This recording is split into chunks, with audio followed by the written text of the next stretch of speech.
आजादी का अमृत महोत्सव।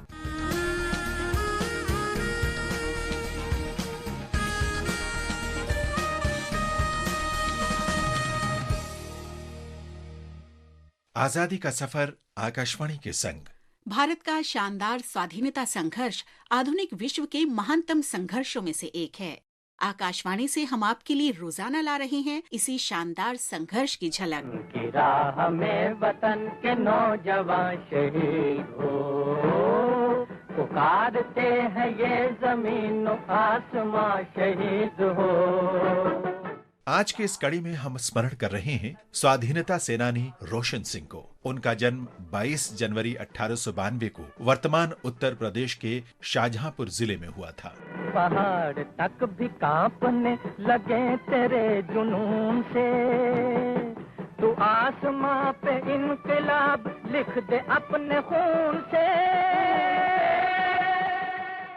रोशन सिंह आर्य समाज से जुड़े थे। वे अचूक निशानेबाज और अच्छे पहलवान थे। जब अंग्रेजों ने नवंबर 1921 में इंडियन नेशनल कांग्रेस की स्वयं सेवक कोर पर प्रतिबंध लगाया, तो रोशन सिंह ने शाहजहांपुर जिले से बरेली क्षेत्र तक स्वयं सेवकों की टुकड़ी का नेतृत्व किया। अन्य प्रदर्शनकारियों के साथ रोशन सिंह को गिरफ्तार कर लिया गया और 2 वर्ष के सश्रम कारावास पर बरेली के केंद्रीय कारागार भेज दिया गया। जेल से रिहा होने के बाद रोशन सिंह राम प्रसाद बिस्मिल से मिले और हिंदुस्तान रिपब्लिकन एसोसिएशन यानी HRA में शामिल हो गए। वहां रोशन सिंह को एसोसिएशन के युवाओं को निशानेबाजी सिखाने का कार्य सौंपा गया। शहीद तेरी मौत ही तेरे वतन की जिंदगी, तेरे लहू से जाग उठेगी इस चमन की जिंदगी। बामरौली में HRA क्रांतिकारी गतिविधियों के लिए धन जुटाने के उद्देश्य से धनी लोगों से वसूली के लिए सशस्त्र कार्रवाई करती थी। 25 दिसंबर 1924 को HRA ने महाजन बलदेव प्रसाद के घर पर हमला किया। रोशन सिंह ने इस कार्रवाई में प्रमुख भूमिका निभाई। बाद में रोशन सिंह को HRA के अन्य सदस्यों के साथ काकोरी केस में गिरफ्तार कर लिया गया। रोशन सिंह ने इलाहाबाद की नैनी जेल से अपने रिश्तेदार हुकुम सिंह को पत्र लिखा। मनुष्य का जीवन भगवान की श्रेष्ठ रचना है और मैंने इस रचना के लिए बलिदान देकर ये सिद्ध किया है। मैं अपने गांव नवादा का पहला व्यक्ति हूं जिसने आप सबको, अपने भाई बहनों को गौरवान्वित किया है। इस नश्वर मानव शरीर के लिए पश्चाताप क्यों करना? किसी न किसी दिन तो यह समाप्त होना ही है। मैं प्रसन्न हूं कि अंतिम क्षणों में ध्यान लगाने के लिए ज्यादा से ज्यादा समय व्यतीत कर रहा हूं। मैं जानता हूं कि जो अपना कर्तव्य निभाते हैं या धर्म के लिए आत्मत्याग करते हैं, उसे सदा के लिए मोक्ष प्राप्त हो जाता है। आपको मेरी मृत्यु के लिए चिंता करने की आवश्यकता नहीं है। मैं भगवान की गोद में शांतिपूर्वक सोने जा रहा हूं। रोशन सिंह, राम प्रसाद बिस्मिल, राजेंद्र नाथ लाहिड़ी और अशफाक उल्लाह खां 19 दिसंबर 1927 को शहीद हुए। महान स्वाधीनता सेनानियों को आकाशवाणी का शत शत नमन।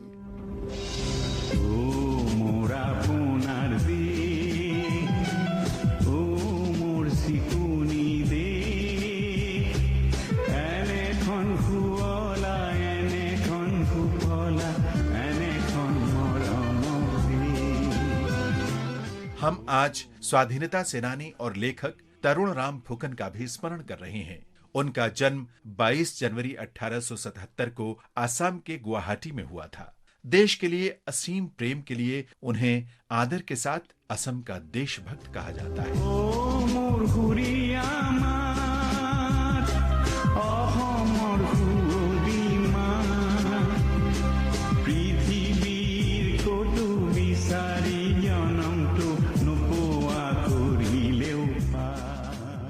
जब महात्मा गांधी के नेतृत्व में असहयोग आंदोलन के दौरान स्वाधीनता आंदोलन तेज हुआ, तो उन्होंने वकालत छोड़ दी और स्वतंत्रता आंदोलन में शामिल हो गए। उन्होंने आसाम में इंडियन नेशनल कांग्रेस की स्थापना में महत्वपूर्ण भूमिका निभाई। 1921 में महात्मा गांधी ने असम की यात्रा की और गुवाहाटी के भरालू मुख में ठहरे। फुकन गांधी जी के विश्वस्त सहयोगी थे। उन्होंने विदेशी वस्त्रोदाह यज्ञ भी किया और उसके साथ विदेशी चीजों की होली जलाई। जब अंग्रेजों ने कांग्रेस को अवैध संस्था घोषित किया, तो फुकन को गिरफ्तार कर लिया गया। वे नवंबर 1922 तक जेल में रहे।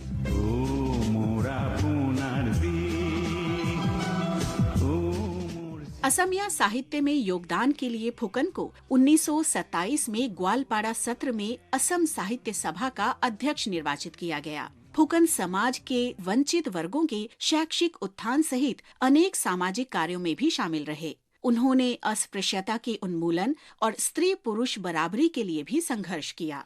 वे महिलाओं से राष्ट्रीय कार्यों में सक्रिय भूमिका निभाने के लिए कहा करते थे। उन्होंने असम में खादी और अन्य स्वदेशी वस्तुओं के उपयोग को लोकप्रिय बनाया। तरुण राम फुकन 28 जुलाई 1939 को मृत्यु तक राष्ट्रीय हित के कार्यों में संलग्न रहे। भारत माता के इस सपूत को हमारी विनम्र श्रद्धांजलि।